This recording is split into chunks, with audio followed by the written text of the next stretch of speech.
Why do people need psychologists? Okay, now everything in our lives, finances, business, you better have a mentor, because if you try to, like, you're going to school, you try to solve something, by yourself, it might take 100 of years, and nobody knows if you're really gonna get there. So we need mentors. People actually like mentors. Now, psychologists should be just a mentor, but as I see, if psychologist cannot get of its own fears and insecurities, I'm not sure how it's gonna help other person. Understand? First, it needs to be really calm and relaxed. Most of the psychologists and other psychiatrists and they all go into this psychology because they have their own issues, but most of them didn't figure it out. So I see psychology at the moment one of the most useless profession, even psychiatry, because they only try to solve your effect. Psychiatry even worse. They try to prescribe drugs and solving your effect.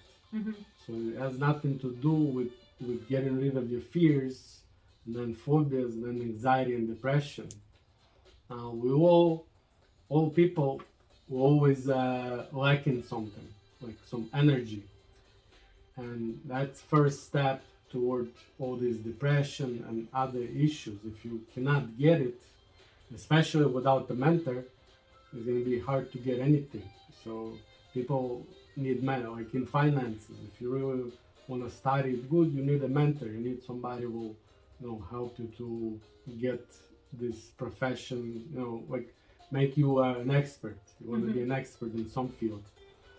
So the same thing in psychology. I don't see that they really take this fear deep enough, and person can get rid of their fears. I don't see that happens.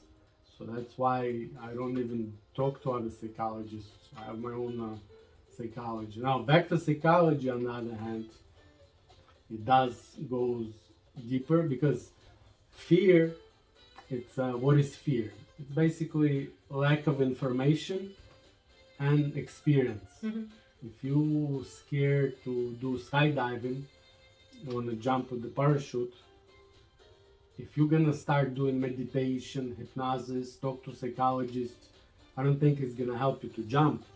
You need information. What do you need to do, when, how it works. Even maybe you see how they pack it and teach you how to pack. The more information you get, the less that emotion that we call fear will take over your control.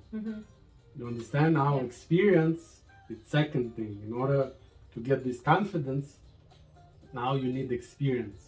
So first time you jump, maybe you're not really, you were not,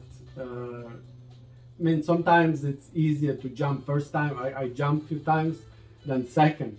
But still, once you do it 3-4 times, then you're gonna feel more confident. It's in everything. It's, if you watch horror movie and you hear this music plays, and you have this tension, you experience this emotion, some kind of fear or adrenaline rush. But when the clown jumps out, then it's kind of funny. So that obscurity, when you don't know what's gonna happen, that's the emotion that we call fear. So if you can fill up that obscurity, if you can fill up that with information that you need about person, why person is aggressive, why some people they can harm children, and why some people become masochistic or sadistic. All this, like the psychology explains, by the way. So, but the first step to get rid of the problem, fear, that's you need lack of information, and then you can say then you need some experience, then you need some practice. But it's actually in everything.